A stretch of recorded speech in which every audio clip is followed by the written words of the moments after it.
IPL అంటేనే ధోని, ధోని అంటేనే IPL. కానీ 2026 సీజన్ మొదలవకముందే కోట్లాది మంది గుండెలాగిపోయే వార్త.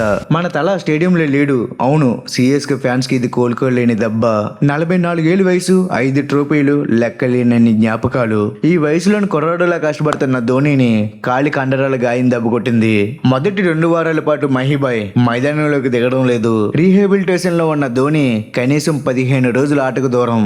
మార్చి 30 గోహతి వేదికగా రాజస్థాన్ రాయల్స్ తో తొలిపోరు. కానీ అక్కడ వికెట్ల వెనక మాస్టర్ మైండ్ ఉండదు. బౌలర్లకు గైడెన్స్ చేసే ఆ గొంతు వినిపించదు. ప్రెజర్ సిచ్యువేషన్ లో అంటే ఒత్తిడిలో కూల్ చేసే ఆ కెప్టెన్ సలహాలు మిస్ అవ్వడం సిఎస్కే అతిపెద్ద మైనస్. మరి ధోని లేని లోటును ఎవరు భర్తీ చేస్తారు? అంటే ఎవరు రీప్లేస్ చేస్తారు? కీపింగ్ గ్లోవ్స్ ఎవరు వేసుకుంటారు?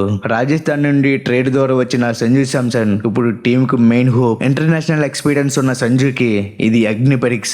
ఇక యంగ్ అండ్ డైనమిక్ కుర్రోళ్ళు కార్తిక్ శర్మ, ఊర్వేల్ పటేల్ కూడా రేస్ లో ఉన్నారు. 278 ఐపీఎల్ మ్యాచ్ల అనుభవం. ఆ పసుపు చొక్కాలో ధోని లేని సిఎస్కేను ఊహించుకోవడం కష్టమే. కానీ సింహం గాయపడితే మరింత ప్రమాదకరం. ఈ 15 రోజులు ధోని లేకపోయినా అతని గైడెన్స్ టీమ్ కు ఉంటుంది. ధోని స్ట్రాంగ్ గా కంబ్యాక్ అవ్వాలని కోరుకుందాం. మరి ధోని లేని మొదటి 2 వారాల్లో సిఎస్కే ఎన్ని మ్యాచ్లు గెలుస్తుంది అనుకుంటున్నారు?